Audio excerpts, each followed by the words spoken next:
बहुत समय पहले जब इस्राएल में न्यायियों का शासनकाल था, उस समय यहूदा देश में एक भयंकर अकाल पड़ा। खेत सूख गए, फसल नष्ट हो गई और लोगों के पास खाने के लिए पर्याप्त अन्न न था। उस कठिन समय में एलीमेलेक नाम का एक पुरुष अपनी पत्नी नोमी और 2 बेटों महलोन और किलयोन को लेकर यहूदा के बेतलेहम नगर से दूर मोआब देश चला गया। उन्होंने सोचा कि शायद वहां भोजन मिलेगा और जीवन थोड़ा आसान होगा। मोआब देश इस्राएलियों के लिए परदेश था। वहां के रीति रिवाज अलग थे, लोग अलग देवताओं की पूजा करते थे। लेकिन भूख और मजबूरी के कारण एलीमेलेक अपने परिवार को वहीं बसाने लगा। कुछ समय बीतने पर अचानक एलीमेलेक की मृत्यु हो गई। नोमी अपने दोनों बेटों के साथ अकेली रह गई। उसने अपने बेटों की शादियां कर दी। महलोन की पत्नी का नाम रूत था और किलयोन की पत्नी का नाम ओरपा। कुछ सालों तक सब शांति से रहा, लेकिन फिर दुख ने एक बार फिर दस्तक दी। नोमी के दोनों बेटे भी मर गए। अब तीनों विधवाएं नोमी, रूत और ओरपा अकेली रह गईं। मोआब में उनका कोई सहारा न था। नोमी का हृदय शोक से भरा हुआ था। उसने अपने पति को खोया, अपने बेटों को खोया और अब वह पूरी तरह खाली हो गई थी। लेकिन उसने सुना कि यहूदा देश में फिर से अन्न मिलने लगा है, क्योंकि यहोवा ने अपने लोगों को अन्न प्रदान किया। इसलिए नोमी ने निश्चय किया कि वह वापस अपने देश बेतलेहम लौट जाएगी। उसने अपनी दोनों बहुओं को बुलाया और कहा, मेरी बेटियों, अब तुम अपने अपने घर लौट जाओ, अपने माता पिता के पास वापस चली जाओ। यहोवा तुम पर कृपा करे, जैसे तुमने मुझ पर और मेरे बेटों पर कृपा की। यहोवा तुम्हें नया घर और नया पति दे। नोमी ने उन्हें चूम लिया और वे दोनों जोर जोर से रोने लगीं। दोनों बहुओं ने कहा, हम आपके साथ ही लौटेंगे, हम आपके देश जाएंगे। लेकिन नोमी ने फिर समझाया, मेरी बेटियों, मेरे साथ क्यों आओगी? क्या मेरे गर्भ में और बेटे हैं जो तुम्हारे पति बनेंगे? मैं बूढ़ी हो गई हूं, मेरे लिए विवाह और संतान संभव नहीं। तुम क्यों मेरी यह कड़वाहट सहो? यहोवा ने मुझ पर भारी हाथ रखा है। यह सुनकर तीनों फिर रो पड़ी। आखिरकार ओरपा ने अपनी सास को चूमा और अपने देश लौट गई। लेकिन रूत ने अपनी सास को नहीं छोड़ा।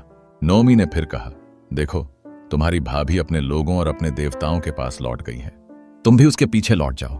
तब रूत ने दृढ़ होकर उत्तर दिया, आप मुझसे यह न कहिए कि मैं आपको छोड़कर चली जाऊं। जहां आप जाएंगी वहां मैं जाऊंगी, जहां आप रहेंगी वहीं मैं रहूंगी। आपका देश मेरा देश होगा, आपका परमेश्वर मेरा परमेश्वर होगा। जहां आप मरेंगी वहीं मैं मरूंगी और वहीं दफनाई जाऊंगी। यदि मैं आपसे अलग हुई तो यहोवा मुझे कड़ा दंड दे। यह सुनकर नोमी समझ गई कि रूत का हृदय अडिग है। उसने उससे और कुछ न कहा। इस प्रकार दोनों, नोमी और रूत, यात्रा पर निकल पड़ी। लंबा रास्ता था, पहाड़ियां, घाटियां और थकान से भरा हुआ। लेकिन रूत ने पूरे मन से अपनी सास का साथ दिया। आखिरकार वे बेतलेहम पहुंची। सारा नगर उनके आने से हलचल में भर गया। स्त्रियां कहने लगीं, क्या यह सचमुच नोमी है? नोमी ने उत्तर दिया, अब मुझे नोमी मत कहो, मुझे मारा कहो, क्योंकि सर्वशक्तिमान ने मुझे बहुत कड़वाहट दी है। मैं भरी पूरी गई थी, परंतु यहोवा मुझे खाली लौट आया है। और इस प्रकार रूत मोआबी स्त्री अपनी सास नोमी के साथ बेतलेहम में बस गई। उस समय जौ की कटनी शुरू ही हुई थी। नोमी और रूत बेतलेहम में बस गईं, लेकिन दोनों के पास कोई धन संपत्ति नहीं थी, न खेत, न घर, न साधन। वे विधवाएं थीं और उस समय विधवाओं का जीवन बहुत कठिन माना जाता था। परंतु यहोवा ने अपनी व्यवस्था में गरीबों के लिए एक विशेष प्रावधान रखा था। व्यवस्था यह कहती थी कि जब खेत के मालिक अपनी फसल काटते हैं तो उन्हें पूरा खेत साफ करने की अनुमति नहीं थी। उन्हें किनारों पर कुछ बालियां छोड़ देनी चाहिए थीं, ताकि गरीब, अनाथ और विधवा जाकर वे बालियां बीन सकें और अपना पेट भर सकें। नोमी बूढ़ी हो चुकी थी, इसलिए उसने रूत से कहा, बेटी, तू खेत में जाकर किसी का पीछा कर बालियां बीन, शायद किसी की नजर हम पर कृपा की हो जाए। रूत का खेत में जाना। रूत सुबह सवेरे उठी और खेतों की ओर निकल पड़ी। उसने अपनी सास से कहा, मुझे आज खेतों में जाने दीजिए, मैं पीछे पीछे चलूंगी और जो कुछ लोग छोड़ देंगे वही बीन लूंगी। नोमी ने उत्तर दिया, जा बेटी, यहोवा तुझ पर कृपा करे। इस प्रकार रूत खेत में गई और काम करने लगी। संयोग से वह जिस खेत में पहुंची वह बोअज का खेत था। बोअज एक समृद्ध और सम्मानित व्यक्ति था। एलीमेलेक का निकट संबंधी था। लोग उसे आदर से देखते थे क्योंकि वह धर्मी और दयालु था। जब बोअज अपने खेत पर आया तो उसने अपने काम करने वालों को नमस्कार किया, यहोवा तुम्हारे संग रहे। और उन्होंने उत्तर दिया, यहोवा तुझे आशीष दे। बोअज की दृष्टि अचानक उस स्त्री पर पड़ी जो चुपचाप खेत में बालियां बीन रही थी। उसने अपने सेवक से पूछा, यह जवान स्त्री कौन है? सेवक ने कहा, यह वह मोआबी स्त्री है जो नोमी के साथ मोआब देश से लौटी है। उसने हमसे अनुमति मांगी कि कटनी करने वालों के पीछे पीछे बालियां बीन सके। वह सुबह से लगातार काम कर रही है, केवल थोड़ी देर विश्राम किया है। बोअज ने यह सुनकर रूथ को बुलाया। बोअज ने रूथ से कहा, बेटी मेरी बात सुन, किसी और खेत में मत जाना, यहां ही रहकर बालियां बीन, मेरी दासियों के संग रहना, और जहां मेरे काम करने वाले कटनी करें वहीं जाकर तू भी बीनना। मैंने अपने जवानों को आज्ञा दी है कि वे तुझे हाथ न लगाएं। जब प्यास लगे तो उनके घड़ों में से पानी पी लेना। यह सुनकर रूथ बहुत ही नम्र हुई।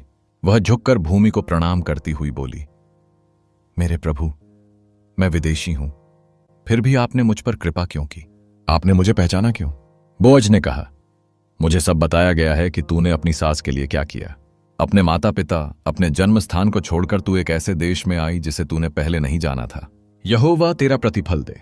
इस्राएल के परमेश्वर यहोवा से तुझे पूरा आशीर्वाद मिले, क्योंकि तू उसके पंखों तले शरण लेने आई है। रूथ ने उत्तर दिया, मेरे प्रभु, आपने मेरी बड़ी सांत्वना की है। आपने अपनी दासी को कृपा दृष्टि से देखा है, यद्यपि मैं आपकी दासियों जैसी भी नहीं हूं। दोपहर को जब खाने का समय हुआ, बोअज ने रूथ को भी बुलाया। उसने कहा, इधर आकर खाना खा, मेरी रोटियों में से खा और खट्टे में डुबो। रूथ बैठ गई और उसने पेट भरकर खाया, यहां तक कि कुछ बच भी गया। फिर जब वह बालियां बीनने उठी तो बोअज ने अपने जवानों को आदेश दिया, उसे बालियां बीनने दो, उसे मत रोकना, बल्कि तुम लोग जानबूझकर कुछ बालियां गिरा देना ताकि वह उन्हें बीन ले। रूथ शाम तक खेत में मेहनत करती रही। उसने जो कुछ बीना उसे पीट कर निकाला तो लगभग 1 एपा जौ निकला, लगभग 20-25 किलो अनाज। जब वह यह सब लेकर अपनी सास के पास आई तो नोमी बहुत आश्चर्यचकित हुई। उसने पूछा, आज तू किस खेत में गई थी? किसने तुझ पर इतनी कृपा की? रूथ ने बोअज का नाम बताया। नोमी ने सुना और कहा, यहोवा उस पर कृपा करे जिसने जीवित और मरे हुए पर अपनी करुणा नहीं छोड़ी। बेटी, यह व्यक्ति हमारा निकट संबंधी है, हमारा छुड़ाने वाला है। उस दिन से रूथ बोअज की दासियों के साथ बालियां बीनती रही, जब तक कि जौ और गेहूं दोनों की कटनी पूरी न हो गई, और वह अपनी सास के साथ ही रहती रही। सुबह का समय आया। बोअज उठकर नगर के फाटक पर गया। फाटक नगर का सबसे महत्वपूर्ण स्थान था। वहां बुजुर्ग और गवाह बैठते थे, न्याय होता था और कानूनी बातें निपटाई जाती थीं। बोअज ने नगर के 10 बुजुर्गों को बुलाया और बैठाया ताकि वे गवाह बने। फिर उसने उस पुरुष को बुलाया जो एलीमेलेक का निकट संबंधी था और कहा, नोमी, जो मोआब देश से लौटी है, वह अपने पति एलीमेलेक की भूमि बेच रही है। तू हमारा निकट संबंधी है। यदि तू उसे छुड़ाना चाहता है तो कर ले, लेकिन यदि तू नहीं करता तो मुझे बता दे, क्योंकि तेरे बाद मैं ही छुड़ाने वाला हूं। वह पुरुष बोला, हां, मैं भूमि को छुड़ाऊंगा। तब बोअज ने कहा, जिस दिन तू भूमि लेगा उसी दिन तू मोआबी स्त्री रूथ को भी अपनी पत्नी बनाना होगा, ताकि मरे हुए का नाम उसके भाग में बना रहे। यह सुनकर वह पुरुष पीछे हट गया। उसने कहा, मैं यह नहीं कर सकता, वरना मेरी अपनी संपत्ति बिगड़ जाएगी। तू ही इसे ले ले, मैं अपना अधिकार छोड़ता हूं। उस समय इज़राइल में यह रीति थी कि जब कोई अपना अधिकार छोड़ता था तो वह अपना जूता उतारकर दूसरे को दे देता था। इस प्रकार वह बात प्रमाणित होती थी। तो उस पुरुष ने अपना जूता उतारकर बोअज को दे दिया और सबके सामने कहा, तू ही इस भूमि और रूथ का अधिकार ले ले। बोअज ने सब बुजुर्गों और लोगों से कहा, आज तुम गवाह हो कि मैंने एलीमेलेक, किलियोन और महलोन की सारी संपत्ति नोमी के हाथ से खरीद ली है। साथ ही मैंने महलोन की विधवा मोआबी स्त्री रूथ को अपनी पत्नी बना लिया है, ताकि मरे हुए का नाम उसकी भूमि पर बना रहे और उसका नाम इस्राएल से मिट न जाए। आज तुम सब इसके गवाह हो। सब लोग और बुजुर्ग एक स्वर से बोले, हम गवाह हैं। यहोवा इस स्त्री को जो तेरे घर में आ रही है राहेल और लियाह के समान करे, जिन्होंने इस्राएल का घर बनाया। तू एप्राता में प्रसिद्ध हो और बेतलेहम में नाम पा। यहोवा इस स्त्री के द्वारा तुझे ऐसा घर दे जैसा पेरस का घर था जो तामार ने यहूदा से उत्पन्न किया। फिर बोअज ने रूथ को अपनी पत्नी बना लिया। जब उसने उसके साथ संग किया तो यहोवा ने रूथ को गर्भ धारण कराया और उसने एक पुत्र उत्पन्न किया। जब पड़ोस की स्त्रियों ने यह देखा तो उन्होंने नोमी से कहा, यहोवा धन्य है जिसने आज तुझे छुड़ाने वाला दिया है। यह बालक तेरा जीवन पुनः बसाएगा और तेरे बुढ़ापे में तेरा पालन पोषण करेगा, क्योंकि तेरी बहू जो तुझसे प्रेम करती है और तेरे लिए 7 पुत्रों से भी बढ़कर है, उसी ने इसे जन्म दिया है।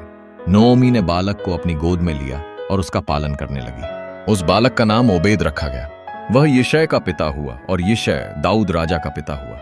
इस प्रकार एक मोआबी स्त्री जो परदेश से आई थी परमेश्वर की अद्भुत योजना में शामिल हो गई। रूथ जो कभी अजनबी थी, मसीह की वंशावली में स्थान पाने वाली बनी पूरी कहानी का संदेश निष्ठा। रूथ ने अपनी सास को कभी नहीं छोड़ा और उसका परमेश्वर को स्वीकारना उसका जीवन बदल गया। परमेश्वर की दया। परमेश्वर ने एक विदेशी स्त्री को अपनी उद्धार की योजना में स्थान दिया। दुख और शोक के बाद भी परमेश्वर आशीष और नई शुरुआत देता है।